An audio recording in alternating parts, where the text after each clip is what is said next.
because it's already week 3. It's kind of like a little bit of a halfway mark to our course. And I like to record these so that if you ever want to, you can go back and watch them again, which they'll still be there for you. I don't know if anyone's tried. I think, Mariah, you missed last week. I don't know if anyone's tried to look at any of the videos. Carrie's not able to come this week, so she might need to look at this too. But if you ever look at it and have trouble, let me know. You just have to be logged into YouTube with the email that I've signed you up for, that you signed up for the program for. So anyway, welcome to week 3. I always like to do a little check-in to see how everything's going. And then our first practice this morning is going to be a little mindful eating.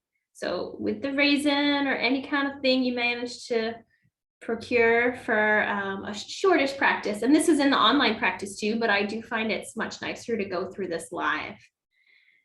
So how is it going with your home practice? How's it going with all the stuff on the online course? Just kind of initially an open, you can unmute yourself and feel free to share. Or we'll call on you like an old school teacher. I think it's been doing well. I've been, first of all, I have been taking more mindful moments throughout the day, just to be like, I could be focusing on just, doing these things that I'm doing, but like thinking about doing them as I'm doing them. Mm-hmm. And that's been fun. And then I have been doing more sitting, maybe not every day, but most days. Sometimes my goal is to do like a 20-minute sitting practice, but my work schedule is so erratic. Sometimes I work the first half of the day, sometimes I work the second half of the day. So I've had to be like, okay, on these days I do it, mid-morning, and on these days I do it mid-afternoon, and that's okay. And sometimes I'll do it like at work when I have a break. So it's not like totally consistent in terms of the location or the amount of time, but it's been pretty consistent in the daily, something daily. That's great. I personally, I think a lot of people will say if it's the same time, it's best, but I don't actually think it needs to be the same time if your life isn't supporting that kind of if you have like a lot of variability, and especially consistent variability. I know what that's like in my work schedule. Monday nights I work, Wednesday mornings I work. I understand how that can be. So you want to looking at your unique schedule and life and how to fit it in. So it's good that you're showing up daily on some kind of a level, right? Yeah. Anyone else want to share?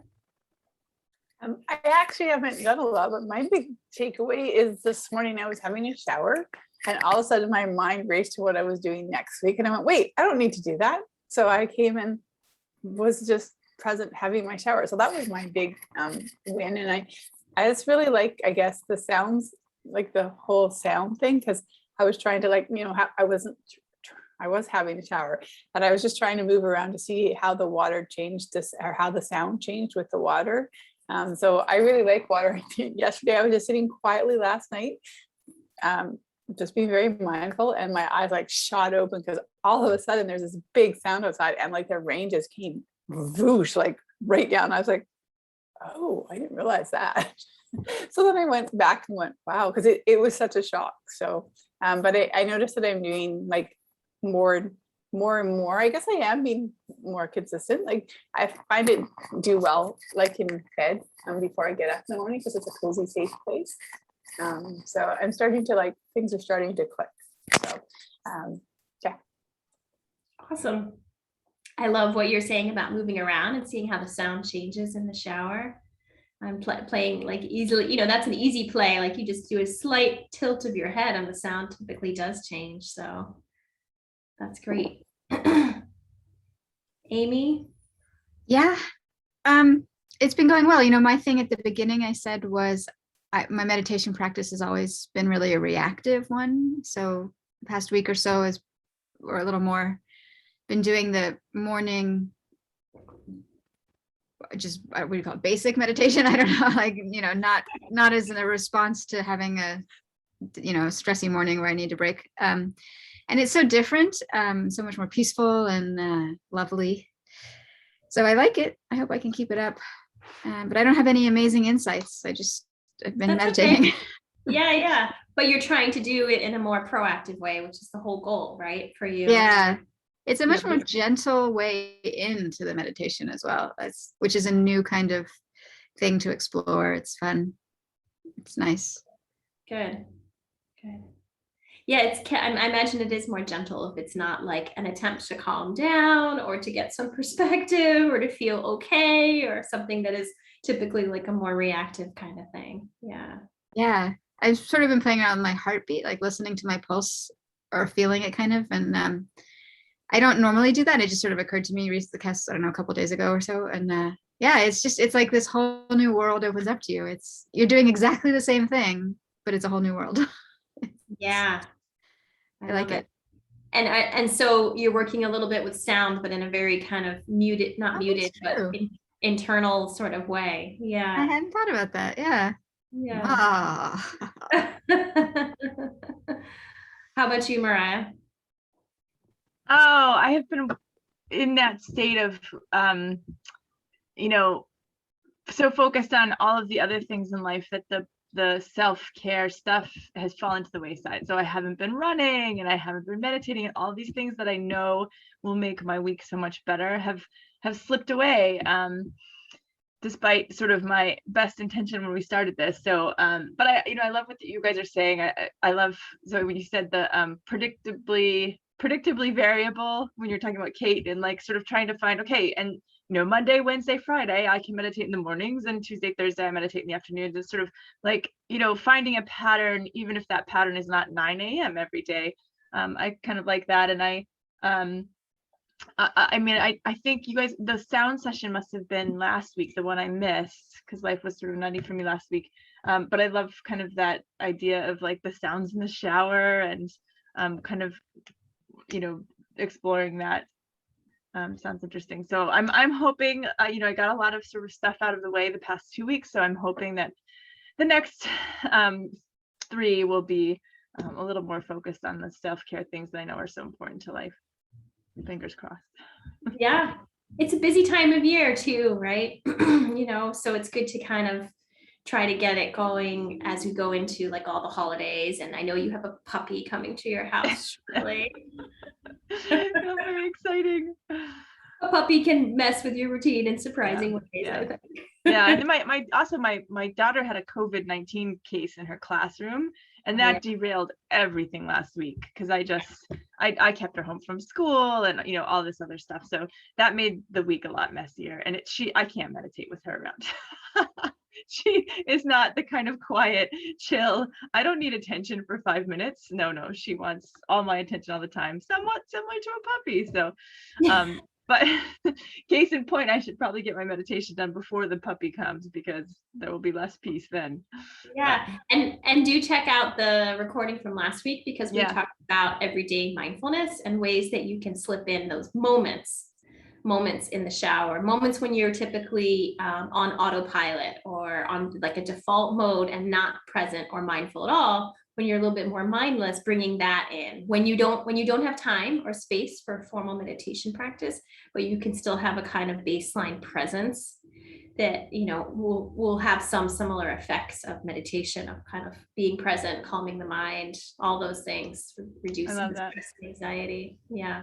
And so as part of that, I also talked about the bells of mindfulness. And I think at one point, Rosalind, maybe you sent me a question about that last week too, just for some clarification on what they were. I was just wondering if anyone had adopted that practice or used their own cue, some often sensorial, like visual or audio or any kind of cue. And it's okay if you didn't, because today's all about self-compassion. Just wondering if anyone had adopted that practice at all, if you had played around with it. Yeah, I have a bad habit in between my clients. If I don't have very much time, I'll play Words with Friends, because it's educational.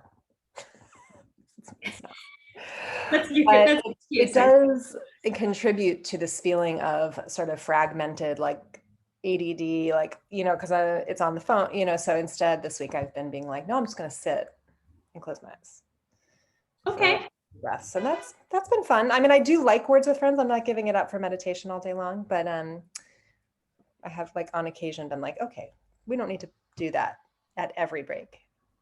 Yeah, especially because those games. I play some word games too. I'm a big fan of word games. Usually I just play them on my own, but all those things are like those little dopamine hits. They're like made for you to keep coming back and stuff all your free time with it. So it's good that you're just making a different choice and seeing what that's like, investigating it.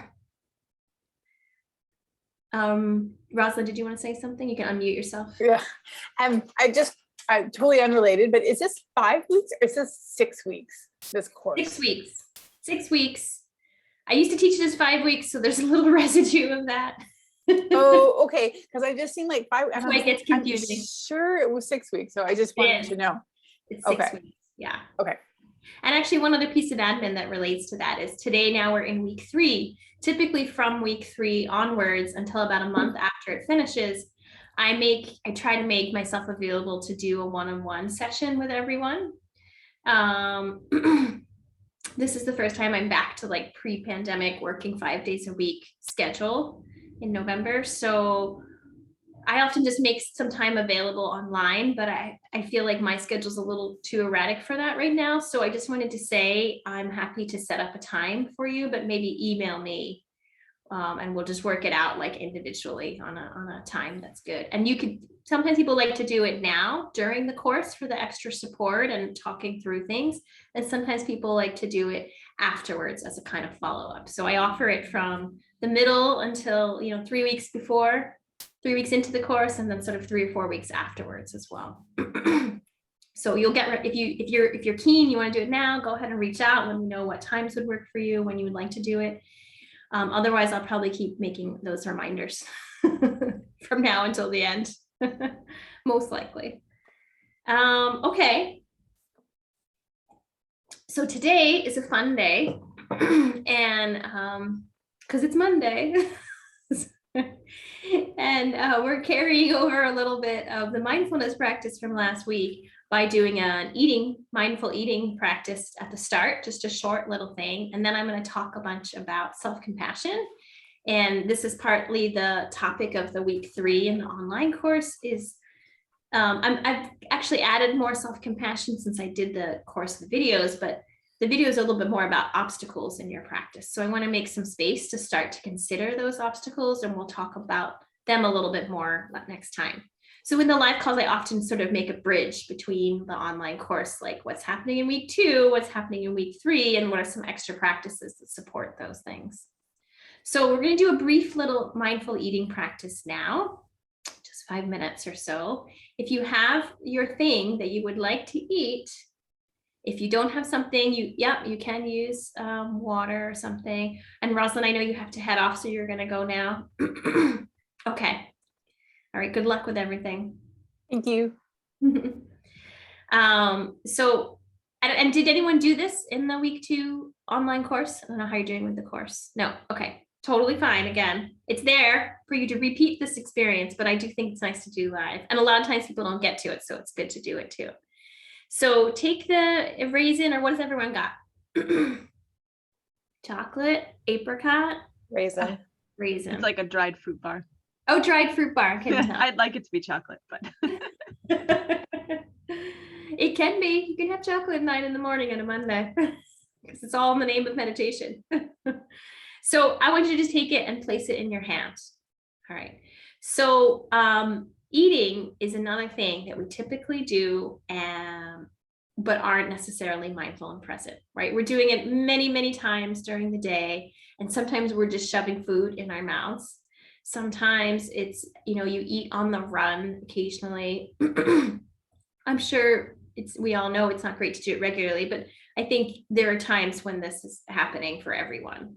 And sometimes we're really, sometimes we're like watching TV or talking to a lot of people. If we have people in the house, reading something, sometimes we're doing multitasking while we're eating. So this is just, one tiny mouthful, one raisin, one whatever, where we might not even notice often when it goes down and it's ingested into the body. But we're going to take our time with it, and we start with like a little sensorial kind of appreciation.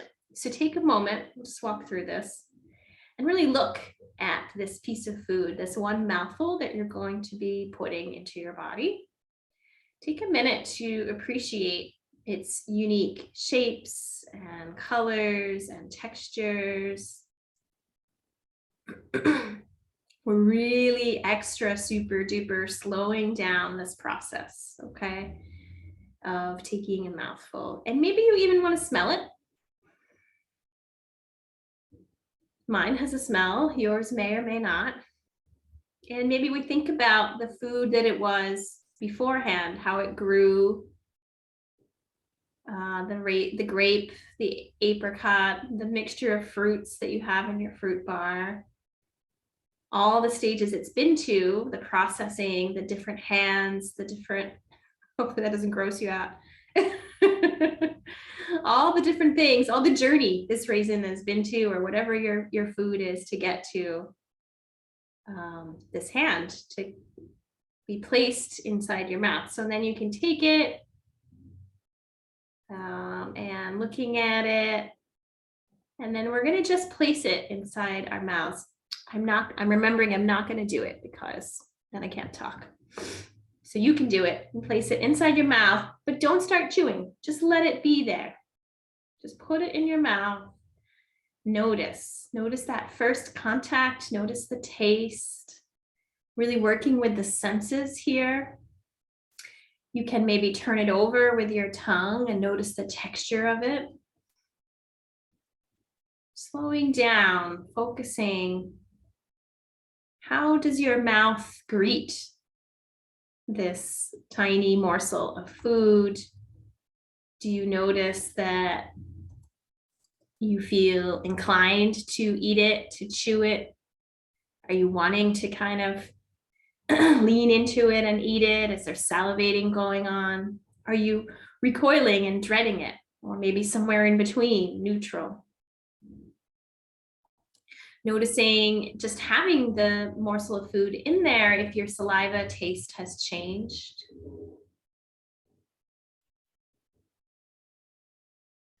And then continuing with this observation, this sensorial stimulus, go ahead and start to slowly chew this bit of food. And as you begin chewing, noticing sensations, tastes, textures, chewing very slowly. You can also savor this experience. There might be some unpleasantness. Savoring might not be the right word for you, but we can still slow it down and be present and continue to get that information, that stimulation from the senses. And so chewing for a moment, and notice as the food starts to merge into your saliva or dissolve.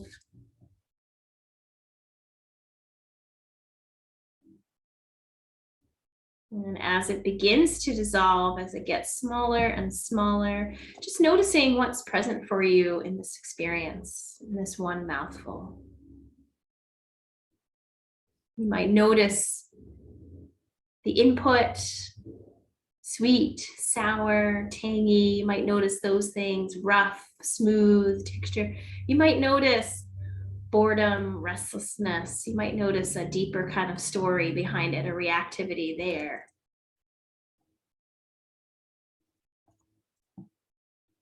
And letting it swallow down, letting yourself fully complete the mouthful, and then noticing what it's like after eating this raisin or apricot or fruit bar, how you feel now. Your mouth, your body, your mind. Noticing any lingering residue. And then, of course, I invite you to share any thoughts or, any experience of what that's like for you. So meditation we can do with our eyes open. You can close your eyes and focus on the other senses too, but it's nice to bring in all of the senses, the smell. This is one of the times you can actually bring all the senses, the texture, the taste, everything. That raisin took a long time to eat. It makes me think about how much I shove my food down my face without even, that is every year, that's my New Year's resolution, chew my food more slowly and have more mindful eating. And I struggle. I struggle with it, but that was a good exercise. Mm-hmm. Did you find it was hard to slow down? Did you have to? No, because we're here and this is the space that we're doing. If I were just eating my breakfast like that intentionally, I would go crazy. Like every bite doing that. I mean, of course you can't do that, but like. No, you can't. But you can bring elements of it. Yes. Or you can take good. times. You can take one bite of each meal and eat it that slowly. You could take your first bite and that could be a good way to bring everything down, you know? It also made me think that this weekend when I eat, our Thanksgiving is filled with food, just like everyone else. And it made me think like, ooh, I might enjoy it more if I slow it down. Maybe taking the first bite of each dish that intentionally would be a fun exercise. Definitely. Amy. I did not do that exercise very well. I was done like halfway through. And I didn't even realize that I was doing that. That's the sad thing.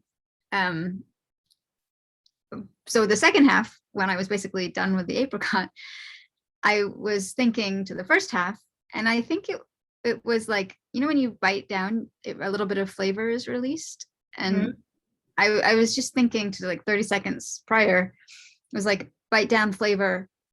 The instinct was to go for more. I didn't even have the awareness to stop myself. It's that natural or instinctive feedback loop, I guess is the word. So there we go. I didn't do it well. And don't beat yourself up about doing it well or not well. You're just noticing, right? Yeah. Yeah, it's not about crushing it on eating really mindfully. Just like it's not about that with meditation either. Yeah, no, it was interesting because I was all for it. I'm all for mindful eating. I just automatically couldn't do it. That's weird. It is weird. Sorry you can't see me very well. I don't know how to do the light, but it's okay. I'm not in the witness protection program. I promise. You look like an old painting or like a Wyatt painting. I'm one of the Dutch masters. Mariah, so I need to do more. I was just gonna say yes. So I didn't do that well. I need to do more practice with mindful eating for sure. Thanks for sharing. Definitely not a natural, thing to do, especially in busy lives where you think, all right, get food, go on to my next thing. I mean, it's, but my biggest thing with this was the sort of intensification of all of the senses, definitely sort of like smelling and tasting and, being really sort of awakened to all of the actually different flavors, nuanced flavors almost in this little fruit bar that I was eating, which normally you eat it, it's gone, you don't even think about it. But then also the intensification of the texture, like I noticed so much more how it was stuck in my teeth and it was really frustrating, like that intensified too, that kind of like texture, like, oh, it's stuck in my teeth and I'm having to eat it slowly. So it, so there's kind of both edges, both sort of sides of that. But, I think, so I've done mindful eating, but I usually find myself mindfully eating with things like chocolate.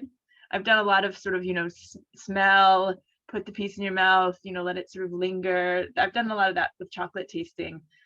And, certainly like if you have a really sort of delightful dessert or a really decadent meal, sort of a splurge meal, definitely I've found myself slowing down for those things, but not for the everyday kind of eating. And it does strike me as a good practice, one, because being more present with your food, with your meals also means I think it's better for digestion, right? You're eating more slowly, and so your body, it gives it more time to process. It also gives your body more time to say, hey, I'm full, and you can kind of register that. I don't know if it's quick enough for that, but I know we often eat past the point of being full because there's sort of this delay signal between the stomach and the being full and the mind, and it registering with the mind. So but I love the idea of kind of going into this Thanksgiving holiday mindfully, like, at least, as you said, Kate, like at least the first bite, taking the first bite of each thing sort of slowly and mindfully, and really like being present with that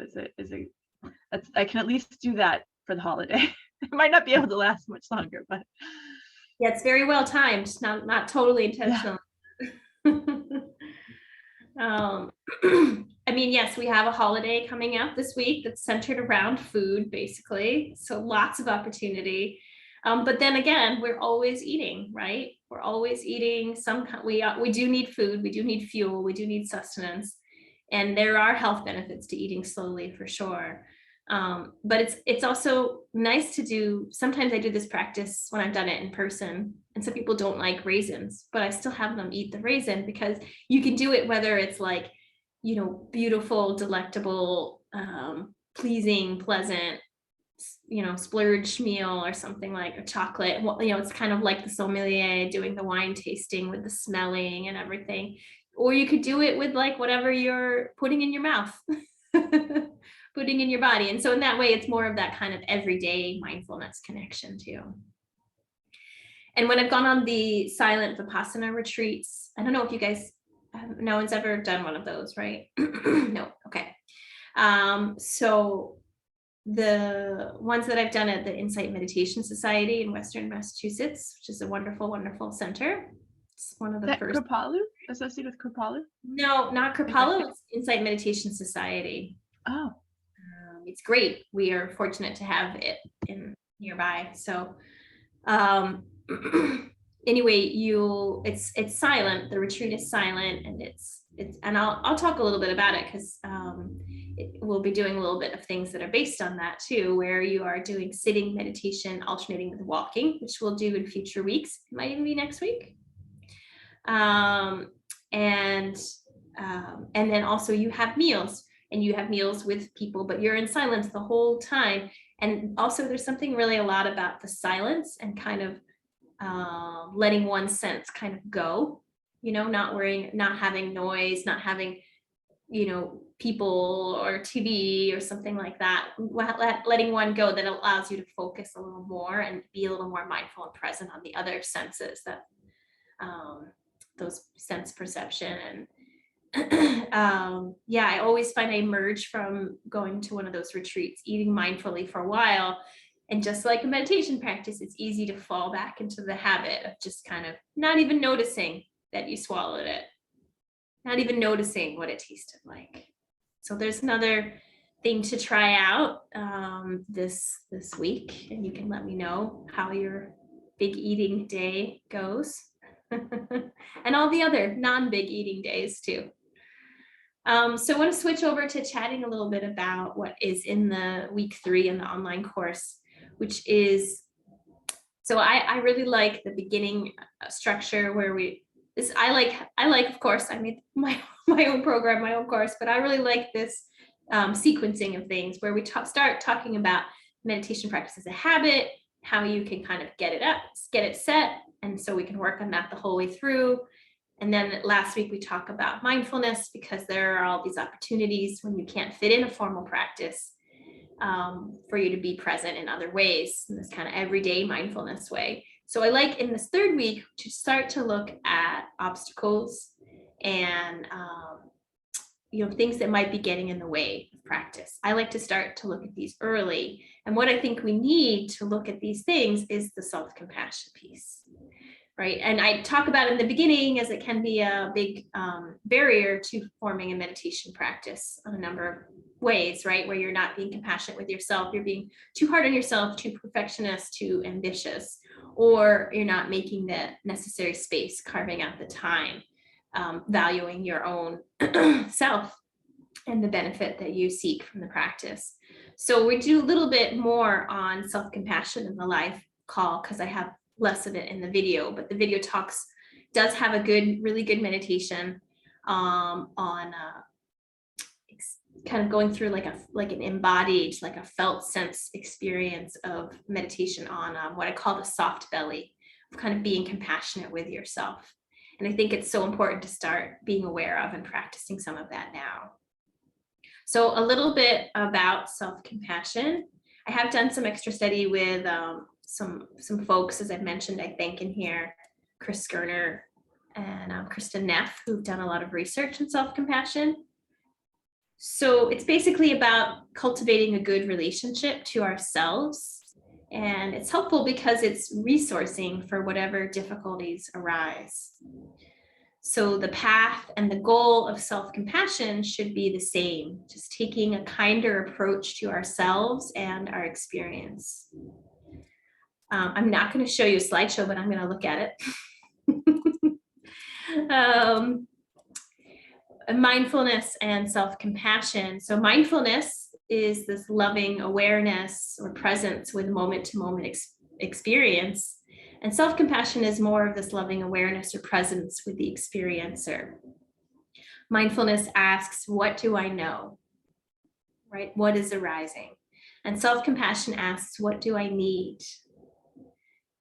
Mindfulness tends to regulate emotion through attention regulation, that kind of ability to focus and direct your attention. And self-compassion regulates emotion through affiliation. So we've got this really warmth that we can bring that I think is a very, very helpful thing in life, but especially as you're adding and deepening a meditation practice into your life.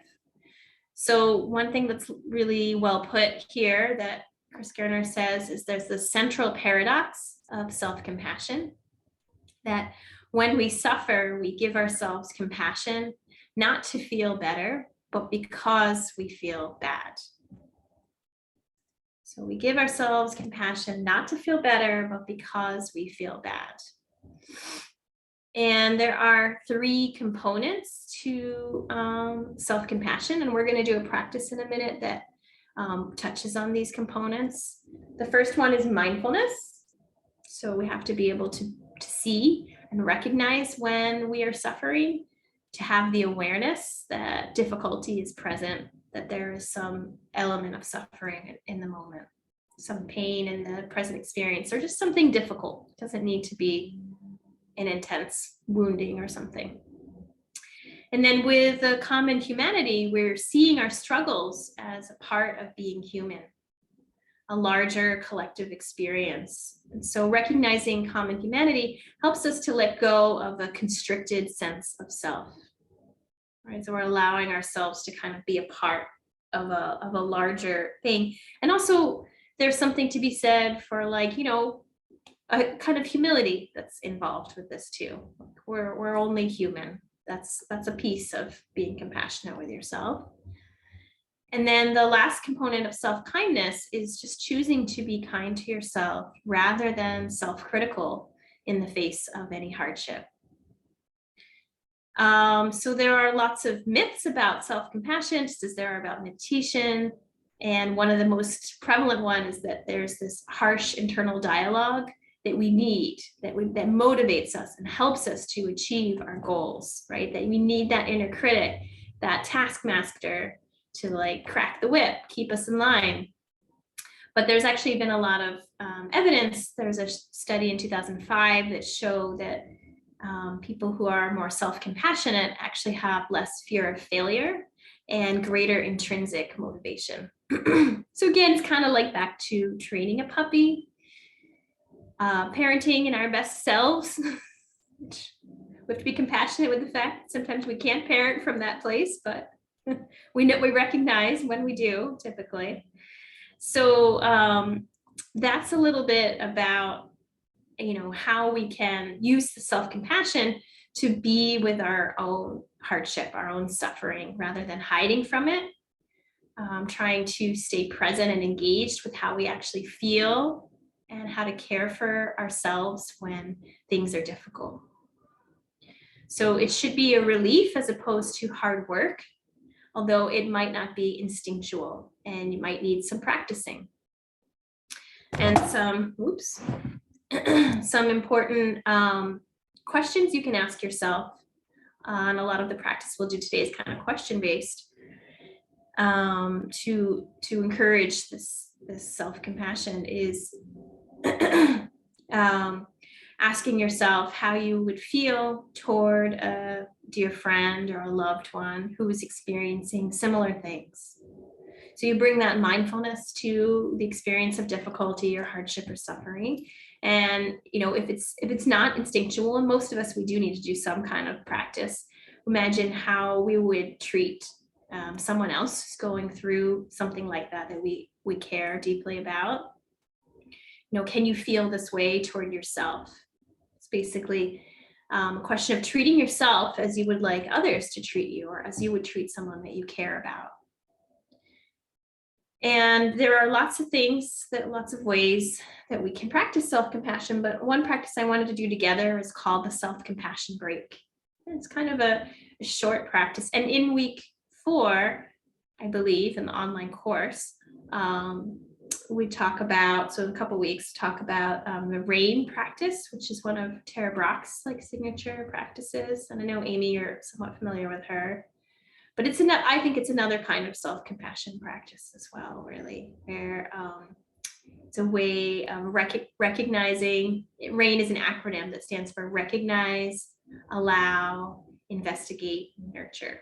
It's a way of recognizing when things are difficult, and then how to be with that difficulty, how to kind of give yourself the kindness and nurturing and, you know, soft-hearted tenderness that you deserve. All right, so if everyone's okay with it, we'll go into a little practice. And just as with the RAIN, anytime you're working on this, take baby steps, take little raisins of our experience of hardship rather than the whole turkey leg, rather than your deepest trauma or most activating issue. We're gonna work with something small, something bite-sized and manageable. You can work up with it. This is in the work up to it. This is in the interest of kind of practicing this. And sometimes the smaller thing, it's easier to not feel overwhelmed, but to stay within that window of tolerance and kind of be able to notice more, which is what we're trying to do. Any questions before we get started? Nope. Okay. If you would like to turn off your video, you are welcome to do so. Otherwise, you can leave it on. And this is a short meditation, so we'll go through this practice, and then I will ring the bell at the end. Let me see. I think I have something. Here we go. All right, so this is called the self-compassion break, and it's something you can do anytime when you feel there is some difficulty. And anytime during the day or night, any small moments when you need self-compassion. And so we actually need to call up a little bit of suffering in this practice. So it might be something, a little bit of stress, something related to work or people, relationship, friends, family, something you're worried about, something that is difficult but not overwhelmingly difficult. So we'll take a moment as you settle in, just take a second to turn your attention inwards, maybe closing your eyes if that's available to you. Allow yourself to just arrive into your body and into the present moment.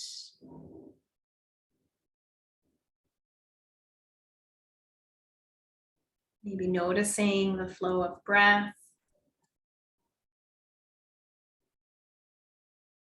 Sensations of breath in the body, noticing where it's easiest to connect to the breath.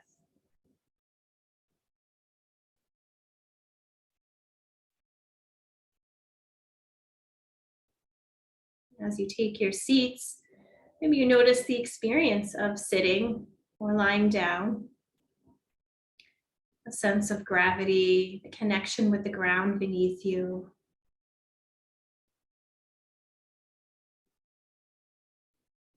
Feeling your pelvis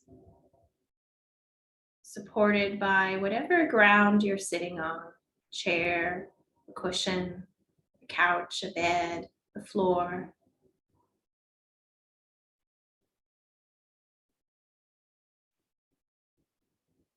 Finding a situation of mild or moderate difficulty, getting in touch with it.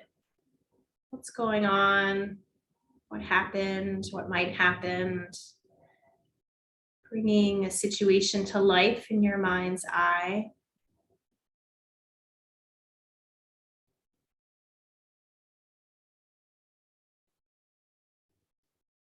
And I'll say a few phrases and questions that help us to remember those components of self-compassion when we need it the most.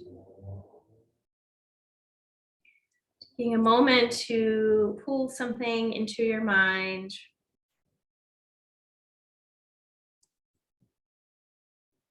And recognizing that this is a moment of suffering.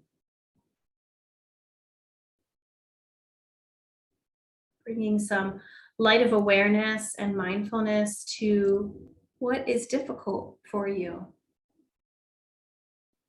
Just noticing that suffering is present. I invite you to find any language that speaks to you. Maybe something like, this is really hard right now. Or, I'm really struggling.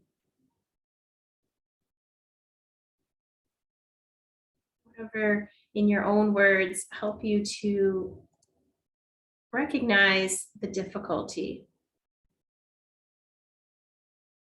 Just making a little space, allowing some difficulty to be there, that is already there. Turning towards our difficulty, acknowledging it, naming it. This is a moment of suffering. And the second phrase is, suffering is a part of life. Reminding ourselves of that common humanity. Others might feel just like me. Using any language that speaks to you. It might be something like, many people are going through similar situations. The degree of suffering might be different, the flavor of the suffering. Suffering is a part of life and of being human.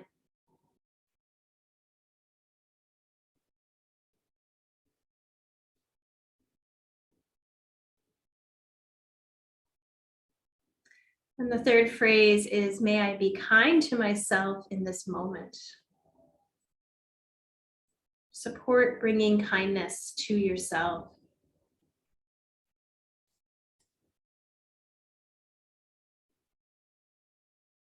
May I care for myself tenderly in this moment. May I give myself what I need. Using any words that work for you, something you would imagine saying to a dear friend or a loved one. It might help to use some supportive touch. You're welcome to put your hands over your heart or your belly, or any place in your body that feels soothing and comforting, feeling the warmth of this gentle touch. Let those feelings of care stream through your fingers, your hands. May I be kind to myself. You might try saying something like, I'm here for you. Or, it's going to be okay. I care about you. It might be something simpler like, they're there.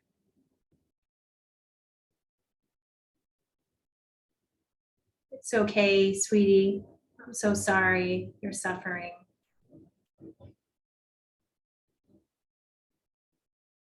Anything, any words that come, that feel natural to express this deep wish that you be well and free from suffering.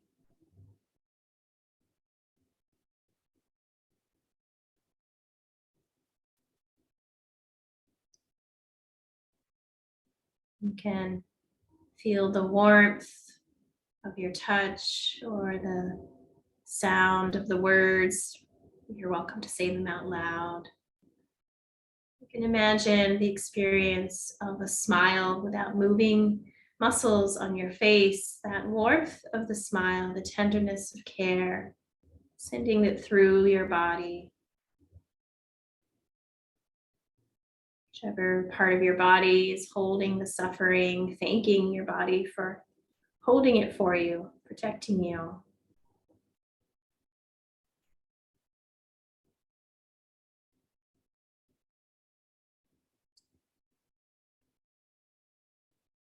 And then letting go of the practice when you're ready, letting your hands rest, letting your whole being rest for a moment.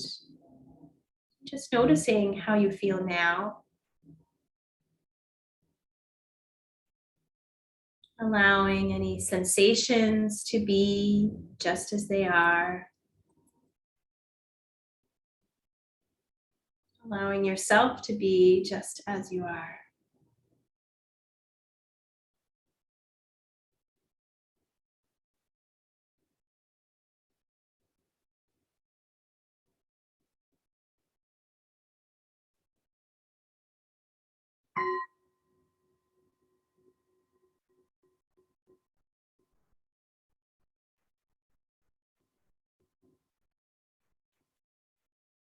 And when you're ready, widening your awareness, taking in your fingers and toes, your body, opening your eyes if they've been closed, moving in any way that helps you to transition back into the space we're sharing together, back into the room, back into this moment.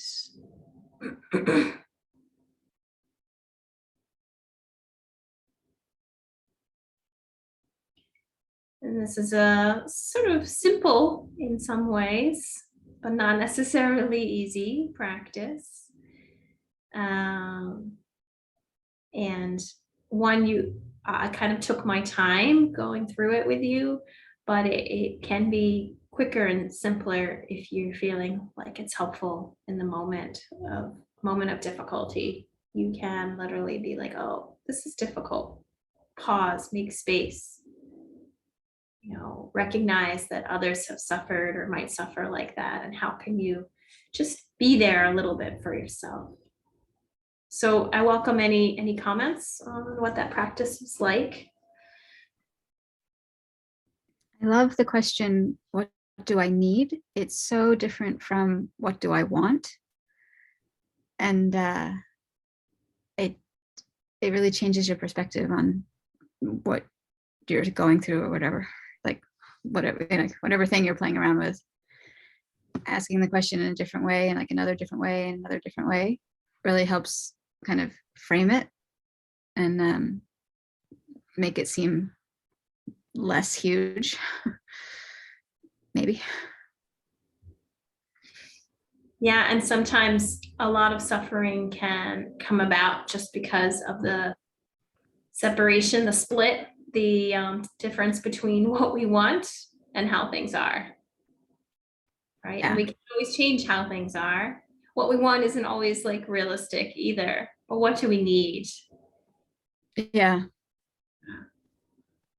And you can make it like such a small act as well. Like sometimes it's just a tiny thing that you need, even though you're sort of sitting there facing what seems like a mountain. It doesn't have to be a mountain. I mean, sometimes it is, but yeah. So it's a much better way to look at the situation. Yeah. I'm sorry I disappeared. That was my internet just being the internet. Anyone else want to share thoughts or reflections on, if, was it maybe you just want to share that like that was difficult. Just awareness of the difficulty of the difficulty. That's probably the space I was in. I think I sort of recognized like there's some things that I'm just walling off right now, and I kind of opened myself up to them and was like, whoa, put those back in the box, but just sort of having that knowledge of like, I need to give myself the time to sort of, be with these things and think about these things and process them. And I was struggling a little bit with how to like align that with self-compassion in some ways, but it did pull up at least that knowledge that I need to sit with those things a little bit more. So Yeah, I agree. Same. It was challenging, but good. Yeah. One thing I didn't talk about is often the ways that we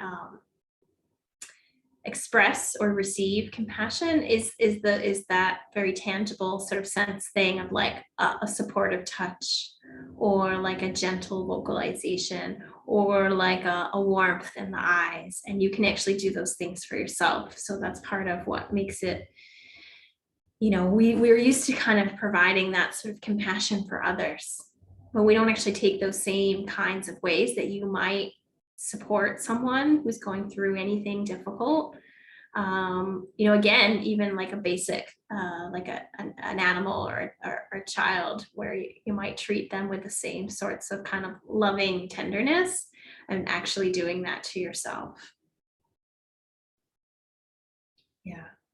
And it's definitely challenging to take things out of the box, which is why we start with the little, raisin-sized, but morsels of moments of difficulty. And so in a last question here too, that relates to this, is like, we're doing this practice of self-compassion just to kind of get familiar with what it might feel like, and that you can apply this to so many things. But in the context of the course here, also wanting to make space for what obstacles do appear in your meditation practice, like in that development of a habit. And so we can talk about this more next time, but I just wanted to ask now if you're noticing obstacles, and you can even just kind of throw them out and we can return to them next time a little bit too. But if there are obstacles coming up, I'm sure that there are, right? The more that we sit and do the practice, the more we start to notice the obstacles that do arise. So I expect them to be there in some level. Yeah, my main obstacles is just my like fragmented monkey mind, especially this time of year. I feel like I have so much, I'll be like, I can structure meditation times, but then I sit down and I'm thinking, and then I go immediately, I'm like, oh wait, I have to get the dog stuff, like it's a lot. Speaking of which, I actually have to go because I have to do an appointment for my dog. I have to take my poor dog to the vet because I think she has arthritis. So I'm trying to have self-compassion and just be like, okay, well, right now I'm doing my best, and I'm walking the walk, and hopefully my brain will catch up at some point. Anyway, I will be there. I will be there next week, but I gotta run. Okay, no problem. We're wrapping up, so that's fine. Thanks for sharing, Kate. Bye. Bye. Happy Thanksgiving. Oh, she's gone. Yeah, so obstacles, you mean like obstacles to just getting to the cushion, or once you've sat down on the cushion, what comes up? All of the above. Can be practical, like how to make your meditation habit stick, any kinds of, timing, location, cushions, like little things, or could be like the monkey mind. It could be, there's something called the hindrances, and I'll probably talk about that a little bit next week. The restlessness, desire, sloth, and torpor. These are like the traditional 5 hindrances. Doubt, all kinds of things that can be more of a deeper, obstacle. Yeah.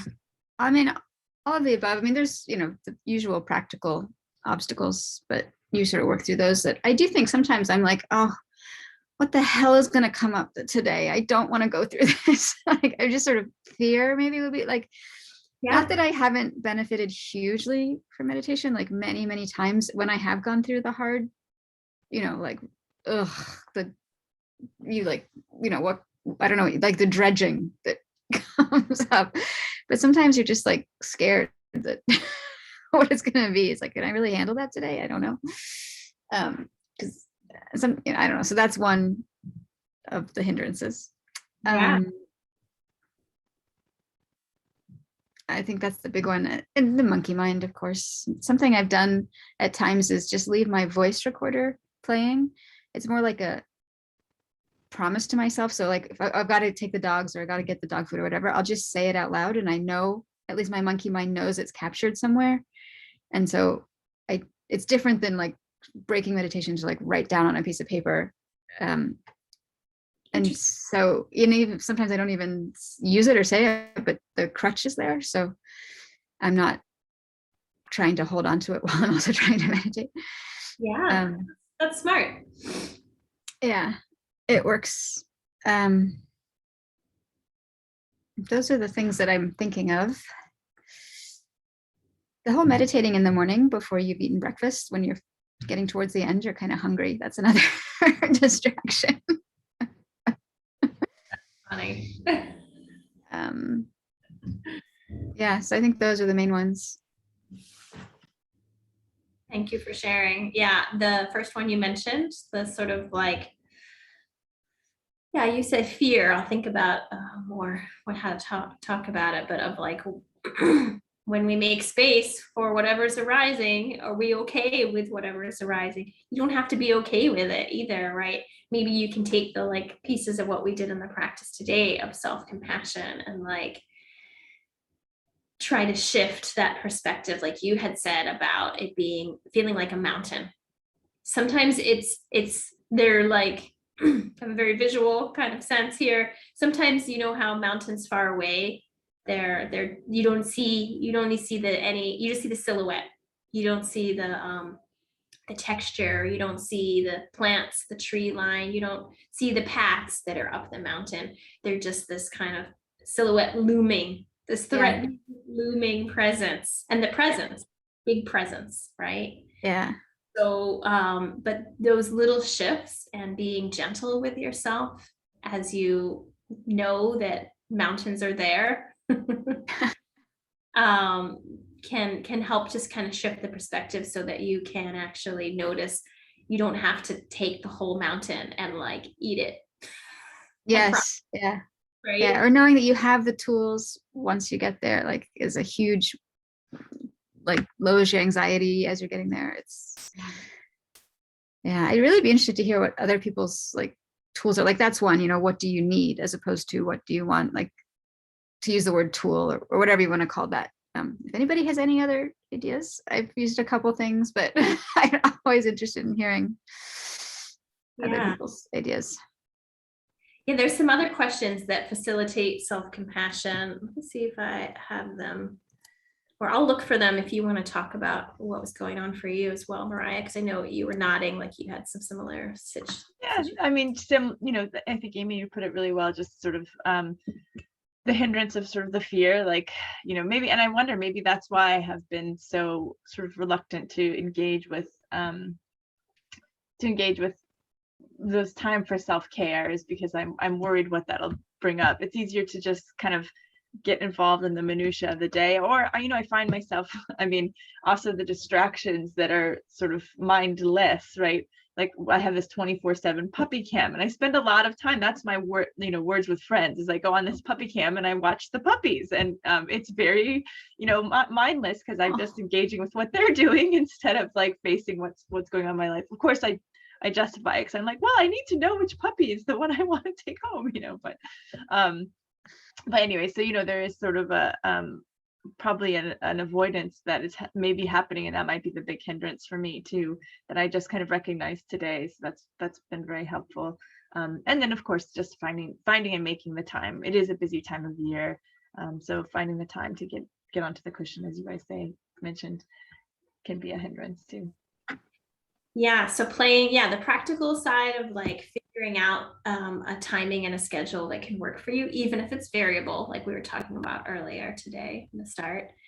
And then another there's these traditional like 5 hindrances that are in the sort of like sutras in Buddhism and stuff. But then another way to think of it is like there can be like a clinging or a longing or a desire or restlessness that can become a problem, or there can be exactly what you're talking about, the aversion, right? And sometimes that's like a more aggressive kind of pushing away, and sometimes it's like a kind of numbing out as well. That can be a sort of aversion.